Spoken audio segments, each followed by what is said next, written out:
Nós vamos falar aqui de um tema que é o seguinte: vá além da vá além da genealogia e faça a sua história de família. Por quê? Porque o primeiro passo, naturalmente, é levantar a sua genealogia, colocar a clássica árvore, né? Mas a gente percebe, é claro que ela é importantíssima, é muito emocionante a gente olhar aquela árvore. Vou mostrar para vocês, a minha é muito grande. Mas tem um probleminha, aquilo lá é meio seco, né? São nomes e datas, né? Então a história de família, o objetivo é nós colocarmos um pouco de vida, um pouco de carne, um pouco de experiência nesses nossos antepassados, né? Então, só para esclarecer, eu não vou falar de pesquisa genealógica exclusivamente, né? Porque aí o Family Search tem muitas explicações aqui, deve usar muito. Fazer alguns lembretes: se os seus antepassados eram imigrantes, falavam outra língua, é bom aprender pelo menos um pouquinho dela, né? Para poder ver alguns documentos. Nosso objetivo é trabalhar com 4 gerações: você e seus irmãos, né? Pais, avós e bisavós. Nós vamos continuamente de hoje para trás. E só um dado que, para nos situarmos aqui: quem está vivo hoje provavelmente tem bisavós nascidos entre 1820 e 1940. Tá? Esse é o arco de tempo que a gente trabalha, que é um arco que está absolutamente disponível no Family Search. Então é bem adequado a gente trabalhar com esse período. Espaço sem limites, né? Essa é a minha árvore, como eu dizia. Em azul são os homens, em cor-de-rosa as mulheres, em amarelo as crianças abandonadas, né? Toda a família de imigrante, praticamente toda a família de imigrantes, se a gente retorna no tempo, a gente vai achar crianças abandonadas, né?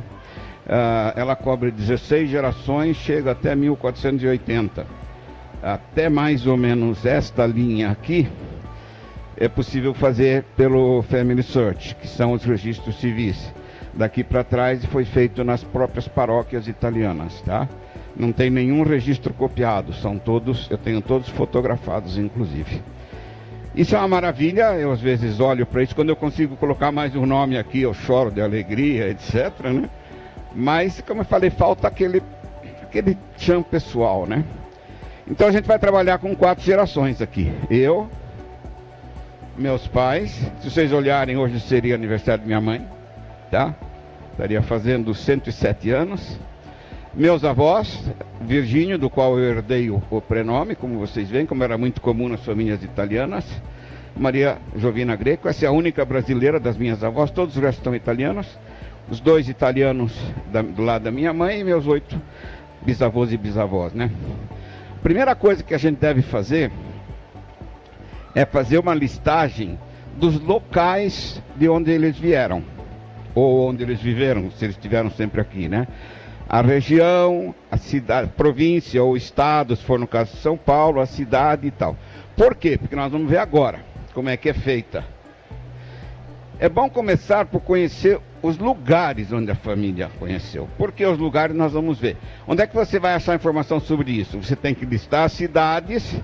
Daí você acha, cada vez mais tem isso na internet, mapas, histórias, fotografias desses lugares em diversas épocas, né? No Brasil e nos outros países também se estão publicando cada vez mais livros, né? Paróquias, inclusive, já começam a colocar registros na internet, tanto aqui quanto na Itália, quanto em outros países, né? Alguns cemitérios também fazem listagem e tal, né? E a última ressalva, sempre para quem faz genealogia: não há nenhuma garantia de resultado, mas a palavra-chave é persistência. A segunda palavra-chave é persistência e a terceira palavra-chave é persistência, tá? São só 3. Existe um historiador francês que tem uma frase que eu acho maravilhosa, que diz que toda realidade social é, em primeiro lugar, o espaço. As pessoas vivem num lugar, né? A vida condiciona. A vida é condicionada pelo ambiente. Vou fazer um exemplo aqui para vocês, tá? Fazer a seguinte pergunta: será que seu ancestral teria o mesmo tipo de vida se ele vivesse em cada um deles? Ou se você tivesse ancestrais diferentes nesses diferentes lugares? Uma aldeiazinha de montanha em Portugal, será que a vida dele seria similar se ele tivesse morado numa aldeia de pescadores na Sicília? Dificilmente, né? Lá em cima seria muito difícil ele viver de pescador, né? Como pescador, né? Obviamente. E se fosse da África? Se tivesse ancestrais africanos que vieram de Angola, como tantos brasileiros vieram, né? Tantos atuais antepassados de brasileiro vieram. Ou da Amazônia. Essa condição de vida é completamente diferente dessa, né? Então as profissões, a própria maneira de ser das pessoas, né? Isso é bem estudado. Pessoas de clima frio costumam ser mais reservadas, mais quietas, né? Pessoas de clima quente são mais expansivas, né? Então tudo isso pode dar elementos para você entender como é que eram os seus antepassados, né? Especificamente para a cidade de São Paulo, esse aqui, a prefeitura publica há muitos anos uma série de livros sobre a história dos bairros de São Paulo. São 38 agora, mas na verdade são muito mais que 38, porque alguns incluem outros dentro, né? Se você pega, por exemplo, o bairro de Ipiranga, vai incluir Sacomã, vai incluir Vila Independência, né?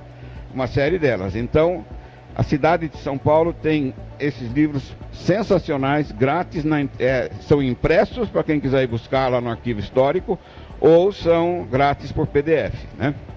Outros bairros têm, por exemplo, Vila Brasilândia tem um site específico, São Bernardo do Campo tem site específico, Belo Horizonte tem, né? Cada vez mais isso está aparecendo, tá? Em 1930, a Prefeitura de São Paulo contratou o primeiro serviço de levantamento aéreo da cidade de São Paulo. E esse serviço de levantamento aéreo resultou num conjunto de fotos e nesse mapa. Esse mapa está disponível na internet. A gente chama do mapa SARA, porque essas aqui são as iniciais da empresa italiana que fez o serviço, tá?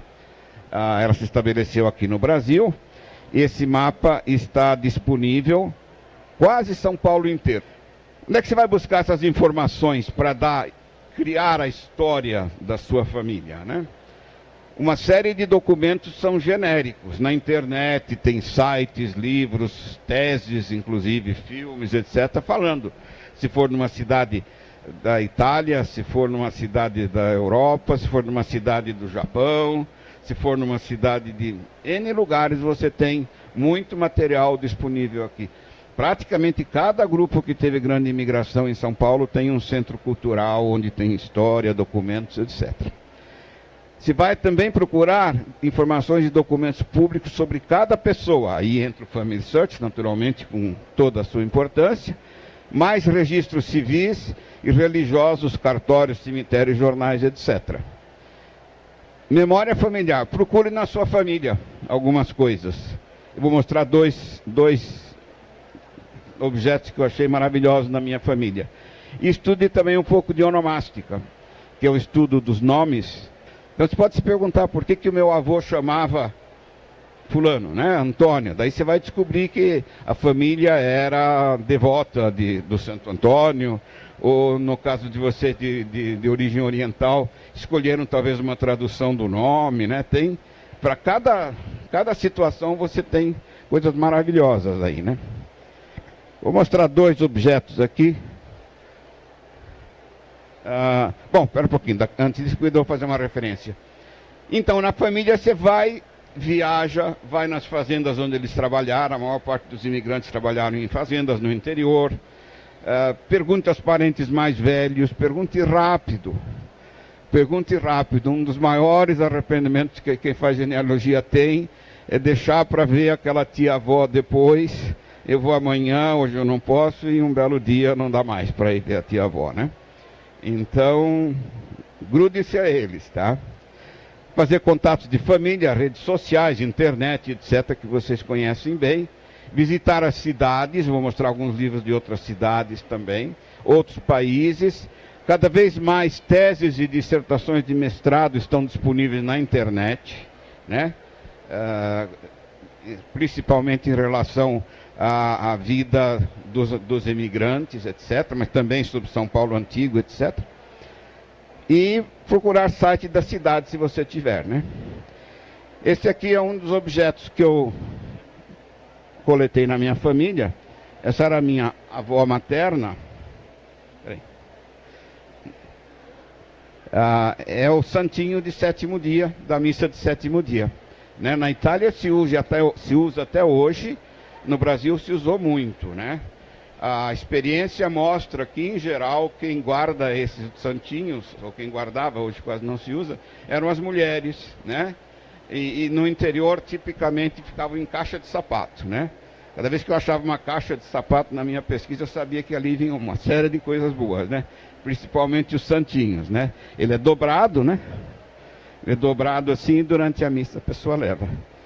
E tem um outro, que eu vou pedir para a Marilúcia aqui me ajudar, que é um objeto bastante difícil da gente encontrar, bastante raro. Eu dei sorte de encontrar na minha família, tá na posição certa, tá. Esse lenço era de um tio-avô meu que serviu o exército italiano. Esse lenço passou a ser usado pelos exércitos na Europa a partir de 1875, foi o exército francês que colocou a primeira ideia e depois vários outros exércitos usaram. Por quê? Os soldados de infantaria, que é o caso desse, por exemplo, normalmente eles eram analfabetos. Então não adiantava você dar um manual sobre a arma dele, né? O soldado de infantaria é responsável pela sua arma, ele tem que entender a sua arma e fazer ela funcionar, né?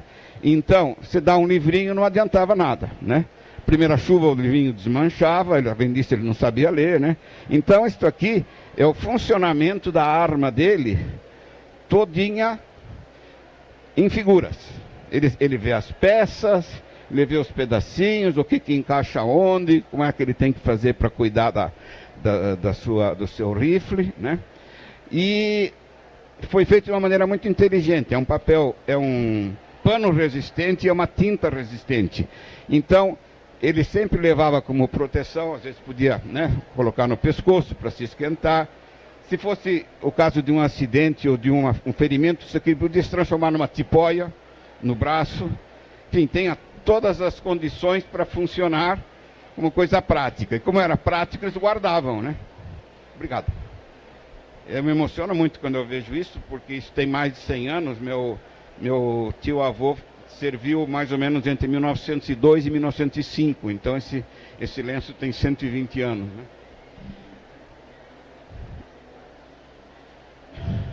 Está aí um exemplo dele, né? Eu falei da história que a gente acha na internet. Veja, isso aí são diversos sites. Isso aqui, por exemplo, é um artigo técnico de um historiador, né? Relações afro, sala de aula. Então fala da história da África, né? Dali outra região da África ali também. Portugal tem excelentes livros, né? Ponte de Lima é uma cidade no norte de Portugal, teve uma grande imigração para o Brasil. A parte de trás dos montes também traz os montes. Para quem olha Portugal é aquele canto nordeste que fica lá, faz a curvinha ali em cima, tá? Então tem várias, aí tem da Espanha, tal. E aqui são os 3 com os quais eu trabalho mais, os sites que têm histórias. São sites desses países que falam das pequenas cidades. Lembrando que os imigrantes normalmente vinham de pequenas cidades. Raramente os imigrantes vinham de capitais, tá? Essa é uma colega com quem eu fiz um guia, que eu vou mostrar para vocês daqui a pouco. E ela apresentou no Rootstack desse ano, essa palestra que tem 20 minutos. E o que ela propõe exatamente isso, que você não guarda essas coisas numa gaveta, né? Porque fica esquecido, né? Ponha, se você tem um livro que era da família, a foto, nós vamos ver daqui a pouco uma pintura feita sobre uma propriedade da família e tudo. Deixe isso visível, né? Faça com que ele participe da sua vida, né? Esse é o e-book que eu falei que nós publicamos, tem o site aí. Se alguém quiser ver depois, isso aqui é uma cópia impressa, mas é só de modelo, ele não está à venda impressa, ele está à venda só eletrônico, tá? E dá todos o caminho das pedras para a gente fazer genealogia, tá? Então isso aí tem meu e-mail aí, se vocês quiserem se informar, entrar na mala direta, etc. Então foi um prazer aí dar com essa parte com vocês. Eu vou passar agora a palavra para Mariluce contar o que ela fez. E eu quero destacar para vocês o seguinte: essas pessoas que estão participando, vocês podem dizer, mas o Virgínio é historiador, então para ele é fácil. Essas pessoas não têm nada de formação de história, tá? Originalmente, agora sim, agora estão ficando boas, né? Isso aí. Mas elas vêm de outras áreas, tá? Isso aí, por exemplo, vem de informática, né? Então, tá aí, Mariluce, faz favor. Obrigado. Bom dia, meu nome é Mariluce Fria, eu sou criadora do site Caminhos da Itália. Eu faço pesquisas genealógicas desde 1992, eu sou formada em matemática e todos os meus ancestrais são italianos. O interesse surgiu quando eu fui obter informações sobre a cidadania italiana e eu descobri que o sobrenome da família inteira no Brasil estava errado, não é Fria. A forma correta de se escrever é Frígia, tem um J no meio desses dois Is, e se pronuncia na Itália Fria.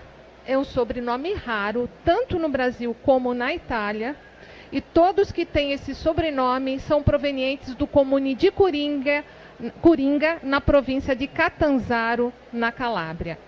Quando eu comecei a fazer as minhas pesquisas, eu havia apenas documentos de família no Brasil, e histórias contadas pelos meus tios mais velhos. Uma das descobertas foi que um dos meus bisavós lutou na última batalha de unificação da Itália, em Roma, em 1870, na brecha de Porta Pia. Ele era um bersagliere, que faz parte da elite do exército italiano. E eu tenho comprovado isso em um documento que é a lista de leva. Além disso, eu descobri que uma das minhas bisavós era órfã e ela foi deixada na roda dos expostos. Ela foi criada em um convento e ela só saiu de lá quando se casou. E eu tenho um documento belíssimo que, apesar de triste, ele descreve em detalhes como ela foi deixada. Não estava certo, né? Descreve em detalhes como ela foi deixada com 5 dias de vida na roda dos expostos em 1861. Eu tinha um sonho de conhecer as cidades que os meus ancestrais nasceram na Itália. E eu fui para Curtatone e eu me emocionei muito. Quando eu cheguei em Mantova, eu pedi informações em uma lanchonete e perguntei como é que eu faço para ir para Curtatone. O senhor virou para mim e falou assim, olha, eu moro em Curtatone. Curtatone é uma cidade enorme. Para que lugar de Curtatone você vai? Eu pensei, eu sei que o nono nasceu em Curtatone, mas aonde? Eu pensei, eu não sei. Mas na hora eu lembrei das histórias de família. Eu lembrei do meu tio, que ele tinha uma memória fantástica, que ele contava histórias de família com exatidão e parecia até que ele estava na minha frente falando, o nono nasceu em Montanara. Eu virei para aquele senhor e falei, eu quero ir para Montanara. E fui. E realmente, o nono nasceu em Montanara. Fui no comune, solicitei o certificado de nascita dele, solicitei uma cópia do original, me emocionei demais, porque eu estava lá no dia do aniversário dele. Tinha uma observação no documento que dizia que o meu bisavô havia sido dispensado de levar a criança ao comune para o registro de nascimento, que era um hábito da época devido à estação chuvosa. Mas por que eu estou contando essa história? Porque uma pequena informação, uma história de família pode te levar ao local exato de nascimento do seu ancestral. Hoje eu coleciono histórias da minha família e de outras famílias também, fazendo pesquisas. E esse quadro é a minha maior inspiração. Tudo que eu faço de pesquisa genealógica, eu homenageio o meu nono mantovano, o de Curtatone, que eu tenho as minhas melhores lembranças de infância no sítio do nono Cavalete. E ele sempre ficava sentado aqui na varanda, conversando com um amigo em italiano e lendo jornal em italiano. E ele é a minha maior fonte de inspiração. Gente, obrigada pela oportunidade de falar um pouco das minhas pesquisas e da minha história de família.